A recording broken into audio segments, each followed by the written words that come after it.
вечерва гостим преку Skype ми е Јованчо Спировски. Ќе се обидам сега да го смирам, малце е нервозен и ми се врти многу у столицата, па ќе се обидеме да го смириме. Јованчо, добро вечер, дали се слушаме? Јанко. Океј, ја би те замолил, како што се договоривме, предпоставам дека и мала трема, немаш искуство, да се поместиш надесно, како што ти реков претходно, така. И твојата убава не го мрдај екранот. Ти уште милиметар надесно, така. Бидејќи во овој момент, јас сум на твоја лева страна така на екранот. Добро? И не мрдај више со столицата, излегуваш. Океј. Вака, Јованчо ми испрати некои интересни тези во еден разговор што го имавме преку социјалните мрежи и затоа и те поканив малце повеќе да ги објасниш некои работи. А работите се однесуваат на економијата. Јас не те, па вечерва те најавувам како економски аналитичар. Не навлегувам во титуларот што си и кој си, но навлегувам во она што ти ми го спомна како тема и е прилично провокативно. Па ја би сакал да поразговараме на оваа тема малку повеќе, бидејќи влегуваме во една ситуација како планета, не само како земја, како планета. Влегуваме во една потполно непозната територија. Земјата знае, ние како цивилизација знаеме економски кризи, големи депресии кои го засфатиле цел свет, но на некој начин се функционира. Сега имаме една обратна ситуација, кај што е целата економија страда од сосема една друга ситуација и ние самите ја затвараме нашата економија.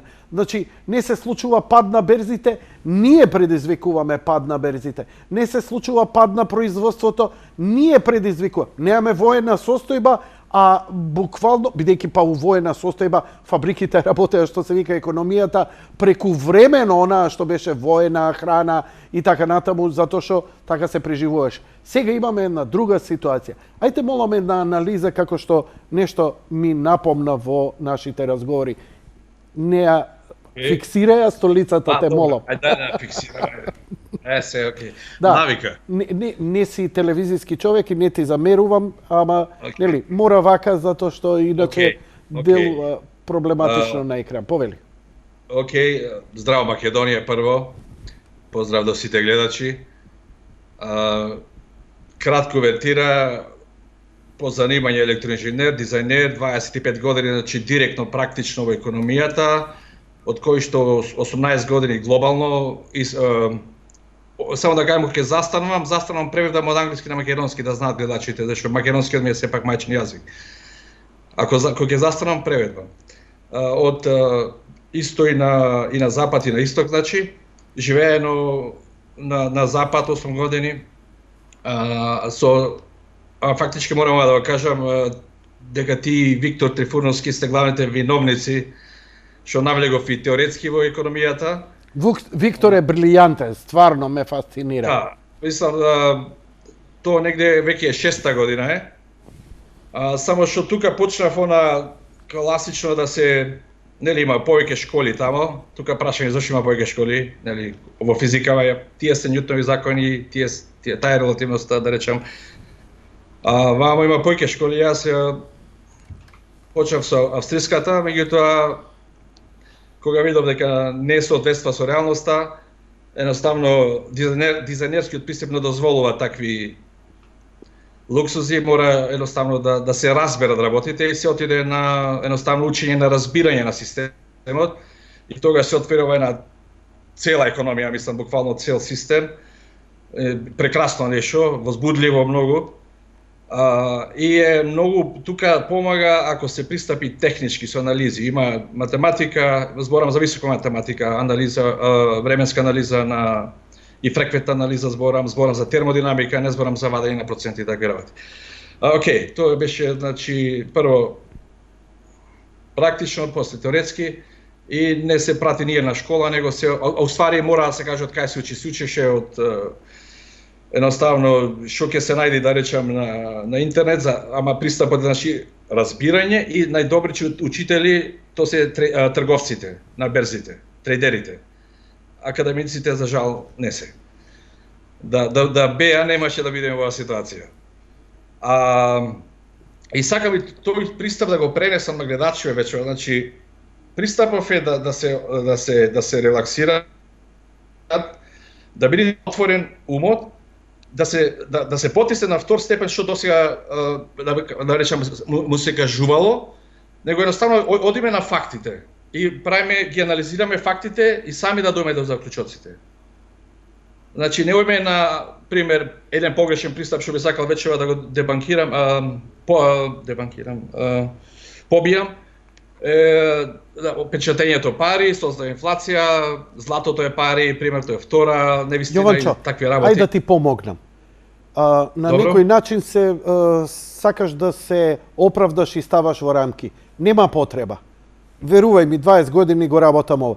Значи, почни си... Сакам како да се отворят себе си, за да може да ги разберат. Остај ги луѓето. Почни ти со твоето знаење и со знаење што го имаш. Смирија столицата и почни да збориш. Смирија столицата, не мрдај и почни да збориш. За ова што се случува моментално опишувано претходно, години претходно, фактички кога се почна се разбира вистински економијата, се виде написано на зидот со огромни букви што се случува, што доаѓа сето тоа. И онај воведот дека ова е нешто ново и сето тоа. Нашиот најдобар, да речем, учител за едината е минатото. Можеме да се вратиме назад до грчко, римско, мислам, работите се повторуваат во суштина.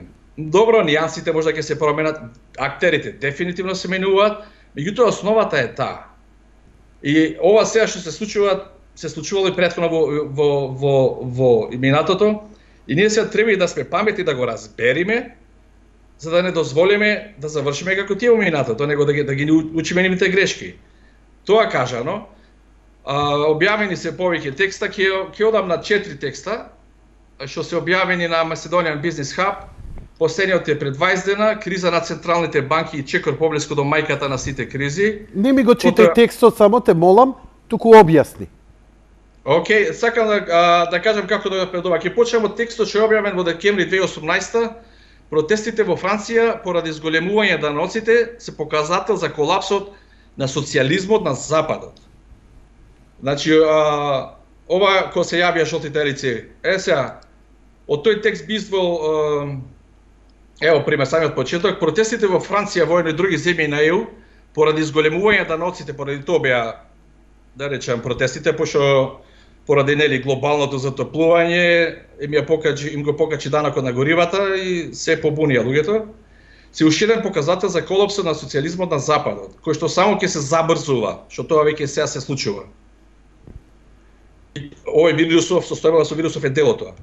Оваа пропаст е пропратена со колапс, баш наредна реченица тоа кажува, колапс на демократијата, индикатор за тоталитарноста, колапс на државните социјални програми и колапс на државните пензии. Фактички се што ние го викаме државно и што е изложено на државниот долг.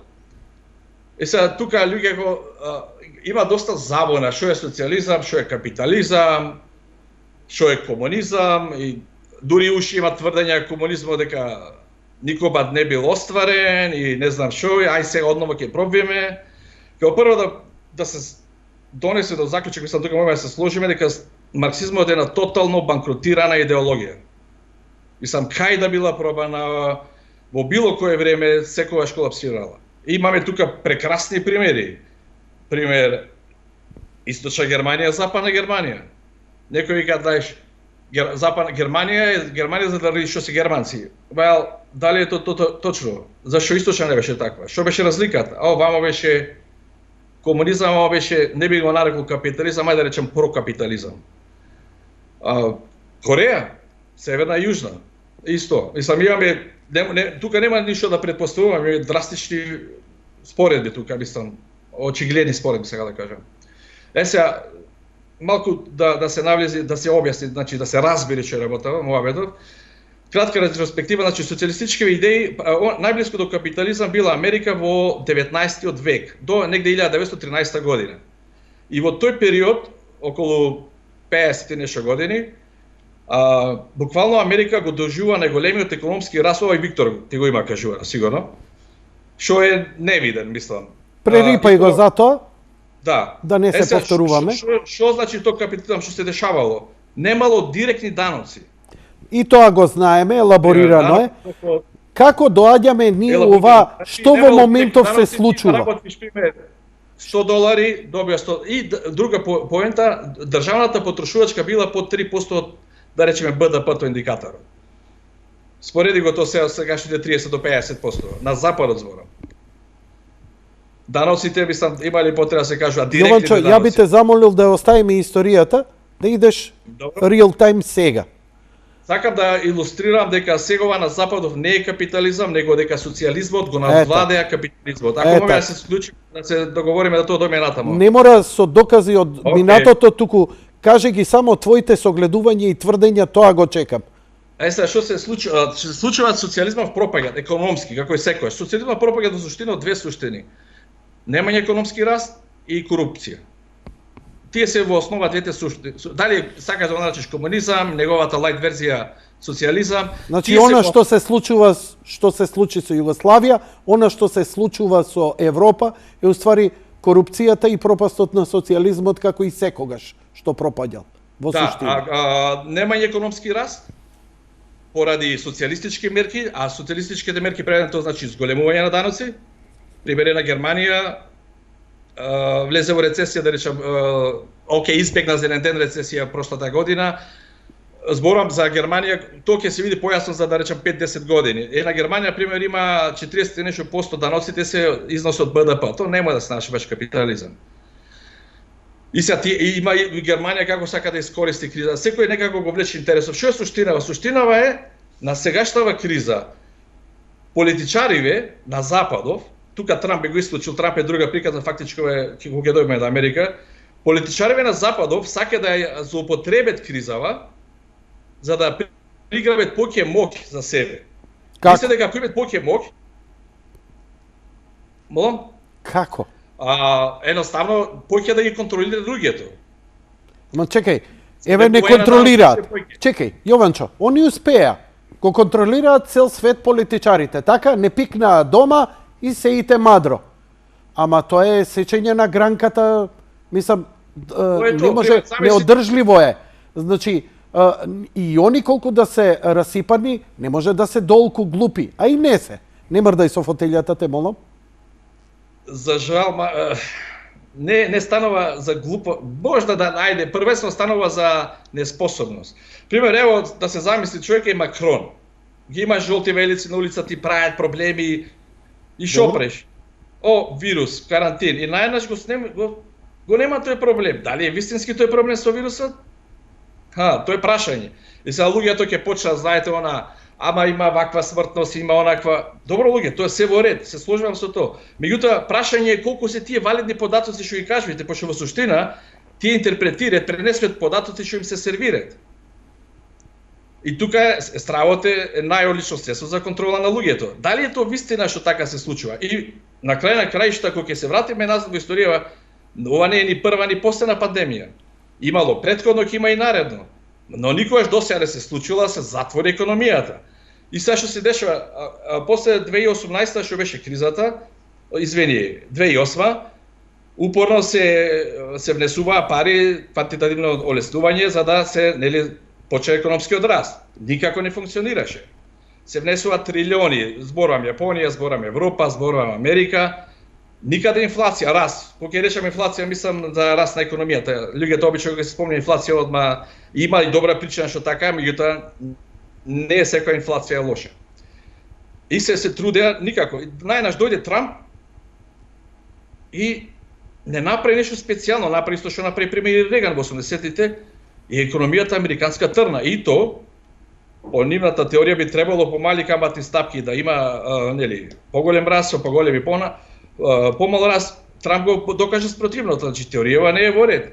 Трамп кога беше Фед почна да ги зголемува каматните стапки, а Трамп да бележи економски раст и то интересно поголем него тоа што го вети, тој вети 3%.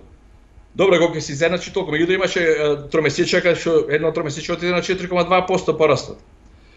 Што всушност направи Трамп, што другиве не направат? Трамп ги намали даноците. Сега овие политичариве фрлет пари, ефтини пари што ги вика, нели, некаде се каматите дури негативни, што значи те стимулира да не ги чуваш банка, зашто нели ќе те одзема, него за да те стимулира понивно да трошиш, зашто според нив само трошењето економски раст е уште една заблуда. И сега очекуваат, ама не гледаат другава страна. И тука е проблемот, тој ограничен пристап, се гледа само еден делов системот, не се гледа целиот систем по големата слика. Ти од една страна, окей, во ред, фалете пари, намалите, тоа се во ред. Меѓутоа од друга страна ги кревате даноциве. Зашто ја кревате ја зголемите потрошувачката државна на политичариве. И сега, ајде да се клеме, човек е бизнесмен, ево да се замислиме, ние сме бизнесмени, и сега јас сакам да отворам бизнес. И сега овој ти дава ефтини пари, а зашто јас да земам пари ефтини, кога овој вамо ме чека да ми ги земе пари уште појќе? Дали е јасна две страни? И сега, тие не гледате на само друга страна, да оде по теоријата и толку, тука застанеме. Тоа значи тоа е една заблуда што Трамп ја поби. И тоа што е интересно, тоа е исто заблуда, беше заблуда дека луѓето, компаниите оделе во Кина ради ефтина работна рака. Не. Индустријското време оде во историја, сега е време на знаење. Примарно компаниите отидоа во Кина поради даноците. Клинтон, Обама, буквално во време на Обама беше corporate tax 42%, мислам максимум, имаше 38-42%, Кина 15%. Кај ги да одам? Има и тука и други регулации. Јас мислам лично сум бев во Кина кога она прв пат го видов, реков ова е поиќе капитализам него Америка. Океј, отидов во времето на Обама кога беше.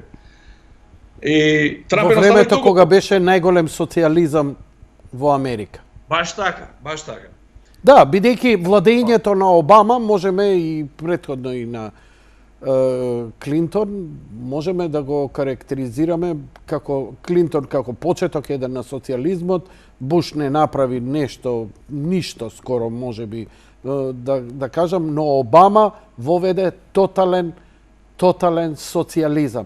Државни компании кои работеа исклучиво не по пазарни услови, тоа имаше као берза и така натаму, но едноставно големите компании беа зачувувани како во сите социјалистички. Едноставно немаше слободен пазар. А Трамп едноставно ги намали даноците, им даде еднаква шанса на сите и се случи најголемо процент на отварање на работни места последниве не знам колку децени. Зборам рекорди од Реган наваму, толку немало зголемен број на работни места. И сега луѓето си прават една многу. Чекај сега, кога бев со овој, трчав на социјална помош, сега работам и имам пари. И Трамп колку и да го мразиш, кој што е шалабајзер, како што е, ама он е менаџер, он не е политичар. Он имаш проблем, има невработени, отвари работни места. Не можем. Зошто? Висок данок. Спушти го данокот, рамен данок. Thank you very much. И им тргна. Тука е Трамп илустрира уште една поента. Трамп доаѓа од приватниот сектор, тој знае што треба да се направи да се заработат пари. Политичари во Обама, Клинтон, имат сега во Америка политичари што се тамо, Берни Сандерс и останат, од времето на Реган. Тие се цело време политичари. И кај нас ги имаме такви сега. И како се ни да очекуваме од такви луѓе да водат економија, да водат финанси, па едноставно не станува збор дали се глупи и паметни, го немаат искуството, го немаат знаењето. И сам тие може да имаат не знам колку сакат титули, доктори. Тоа се користи како параван за да се сокрие неспособноста. Покажи ми што знаеш. Во ред титулата, имај си ти, што имаш направено позади себе. Тука Клинтон кај што го спомна само да нафрлям, Клинтон има направено толкава штета, сега последнава штета што се прави сега, досега беше со кризата во 2018. Сам тој е главниот кривец. Меѓутоа му името во друга емисија да го расчлениме, да речам. И сега што направи, и то Трамп кажуваше, само луѓето не знам не го слуша. Тој викаше Кина 15% corporate tax, а можеше и дил да се договори со владава, можда да обеше и подобро, зависно што инвестираш. И Трамп му викаше, мораме, we must match China, да сме исти со China, не понески, зашто вамо беа 38 до 42. и се бореше за борбата се и тука Трамп испадна страшно добар, како успеа да ја протурка таа реформа, тоа беше, мислам, стварно се покажа тука, се бореше против не само демократите, да не губиме време на тоа, да идеме на фактите. И тој му даде one time еднаш олеснување, види, се во ова сега што го Јованчо го збориме е минато. Пак се враќаме на историја. За 2 месеца ова ќе биде археологија. Ние во овој момент имаме шатдаун на економијата. Што моментов се случува? Значи, Трамп ги направи свие тие работи и постигна рекорден успех во економија. И тоа не може никако да му го одземе демокративе. А сега изборна година во Америка. И сега вирусов, што се случи сега, целиот успех на Трамп едноставно се поништи. Па нели се поништува и успехот на Кина со? Демократите си ја гледат Америка, ти одат контра Трамп, зарив Трамп е непријател. Чекај. Идеш во теорија на заговор дека ова со вирусов е иницирано од демократите од Америка? Не има некој заговор од смисла на Ротшилд или не знам Рокфелер, тоа се не. Јованчо, или дека е заговор дека луѓе масони. Ајде да не го завршиме разговоров пред време. Ја од тебе очекувам. Во моментов целата светска економија оди надоле. Што со ова и како ќе излезе од ова? Не ми треба да ми кажуваш што било, како било и зошто било. Во овој момент стварно не е. Не ми треба. Ги знаеме овие работи. Овие и мои деца кои не се со економија, средношколци, ги знаат овие работи. Но не знаат што во моментов сега се случува. И што ќе се случи? Во случајов сега, во вакви ситуации, политичарите може да се земат повеќе моќ, си земаат и може да протуркаат реформи кои што обично не би поминале. И што треба сега да им помине? Во Европа не го очекува вирусов, меѓутоа кога го вида дека може да го искористат скокна на Кина, тоа беше во јануар месец и вршеа притисок за да го демек да се прикажи како страшен, зашто нели на почетокот Кина како и секоја друга пандемија не правеше затворања, карантини, овие го извршија притисокот, Кина го спроведе тоа и тоа само преку медиумите се пренесе на западот, дојде овдека, стравот се расшири и најна сега политичариве имаат повеќе моќ, затворет. Океј, Јованчо, 10 пати го спомнавме во ова. Не можам да чујам што со ова. Значи, тој политичар моќ да има, ќе има маса на невработени, ја не можам да ја забавдам логикава. 20 минути ми објаснуваш и пак не ми кажуваш. Зошто ја произведува таа маса на невработени и незадоволни кои утре ќе го срушат? Не можам да ја сватам логиката. Зошто на политичарот му одговара да ја уништи? Значи цело време ми збориш дека на политичарите им одговара да ја уништат економијата. Извини, не можам да го купам ова. Тие не го гледаат тоа така. Тие не го гледаат тоа така. Тие гледаат нивните проблеми, гледаат дека економија им оди долу, не им она. Ќе ја обвинеме на вирусов. Плюс шо, ќе имаме проблеми квантитативно во олеснување на работи. Проблем е, кешот не е проблем, зашто кешот е слобода. Ајде да видиме да протуркаме дигитална currency. Значи, ја утнаа целата работа и сега ја утнуваат. Точно. И што ќе биде по тебе тогаш? Значи, престани да ми... Не, Јованчо, молим те сега ти фокусирај се. Ја малце сум искусен. Фокусирај се на ова. Кажи ми, што ќе излезе од сево ова? Што ќе се случи? Сценаријата твој, црни, бели, не се објаснувај, не мрдај. Иди малце лево, десно твое, десно, така, и не мрдај. Значи, што ќе се случи после сево ова? Детектиравме дека имало успех, они панично реагираат, ова го користат за да си протнат своји реформи кои ќе им ја зголеми моќта. Ти тврдиш дека сево ова само уште поише ќе ја руинира економијата. Што после ова? Еве, завршува короната и треба да се рестартира економијата. Што по тебе ќе се случи? Крајниот резултат ќе е колапс на системот, како ќе дојдеме тамо. Политичарите ќе пробаат да ги протат нивните реформи. Суштината на реформите, тие мислат дека ако имаат повеќе моќ, дека ќе успеат да го држат системот. Меѓутоа, тие што не разбират дека фактот што ти има моќ заедно со нивните лични интереси и корупција, фактички донесува оваа ситуација. Океј, И сега- океј, Јованчо, пак се враќаш на тоа. Значи те збора, што ќе се Океј. случи после сево ова? Што ќе се случи? Опиши ми. Опиши ми. Да стане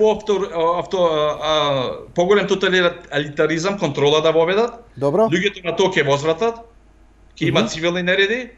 Тука има опасност зависно од држава. Ова кажам историјата. Не, добро, океј. Не, вака.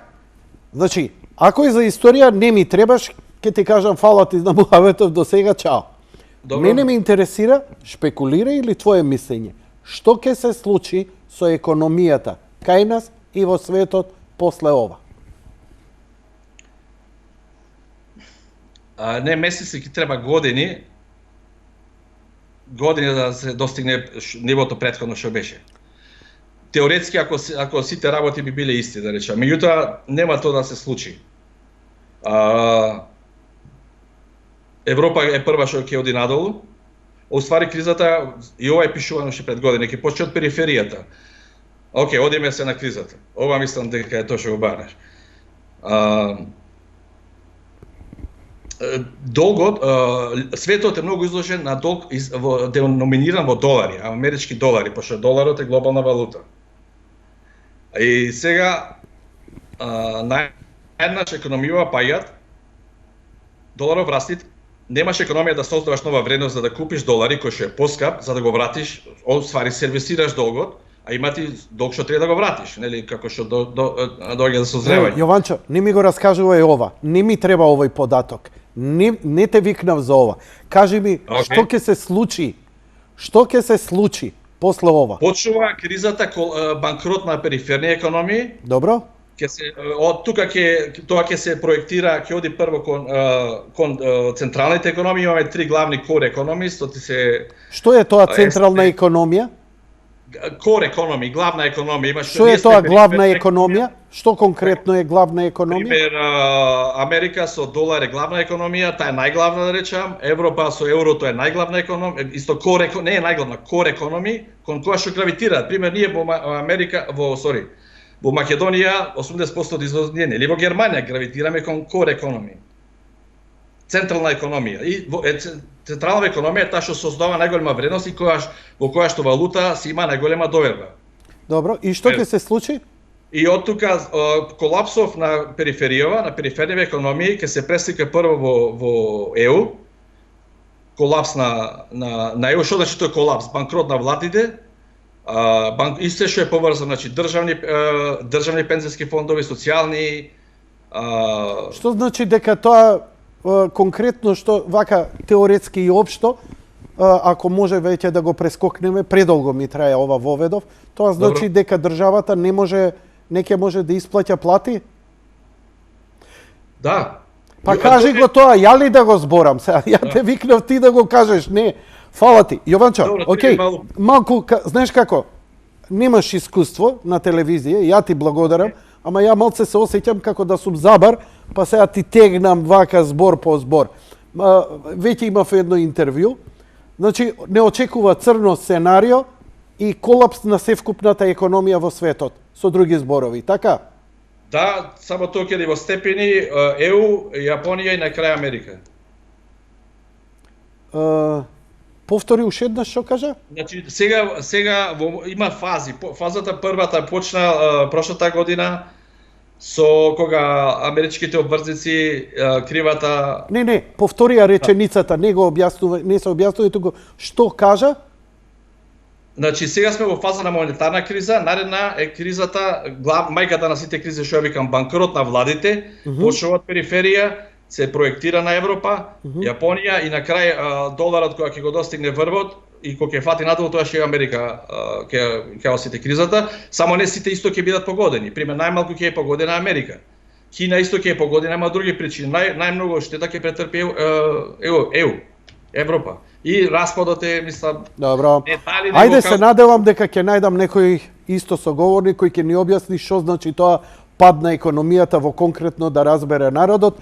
Ја ти благодарам за ова теорисково вака воведување, иако е премногу општо за да и јас и народов разбереме што во суштина, како тоа ќе изгледа, иако тоа го очекував. Но јас ти благодарам, беше корисно искуство, ти благодарам за разговорот, ти благодарам за храброста прво да се појавиш и да зборуваш на овие теми. Океј? Океј. Лека ноќ и пријатно. Поздрав. Добро. Океј. Па, драги мои пријатели и пријателки, тоа беше се за вечерва. Благодарам за вашето внимание. Ја искрено се надевам дека ќе најдам, бидејќи во овој момент со господин Спировски ја немав никако искуство. Колку што гледам, немал ни он исто со ова, со телевизии, но беше единствен кој се охрабри да збори за конкретно со конкретни податоци и гледања. Во овој момент економистите се во глувчешки дупки, затоа што никој не може да артикулира што конкретно ќе значи тоа. Знаете, нас како гледачи ништо не ни значи, како обичен плебс, фискалната, монетарната политика, падот на периферијата и ова и она.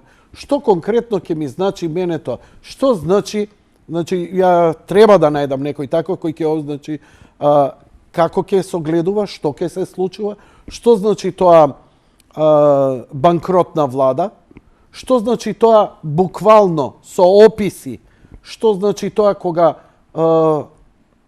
ако држава банкротира, што значи тоа кога веќе не може да плаќа ни полиција, ни војска, ни администрација и како тоа ќе изгледа. Иако велат дека тоа е видено во историјата, да, видено можеби за една земја, но се добила помош од други земји. Во овој момент сите сме во иста каша. Што од тоа ќе произлезе и како тоа конкретно ќе изгледа, никој, ама никој не успевам да добијам. Ова ми беше најблиску што нешто, сепак иако беше повеќе теориски, со кои се согласувам. Например, целата теза и теорија, економска теорија, што ја кажа господинот Спировски, е апсолутно точна.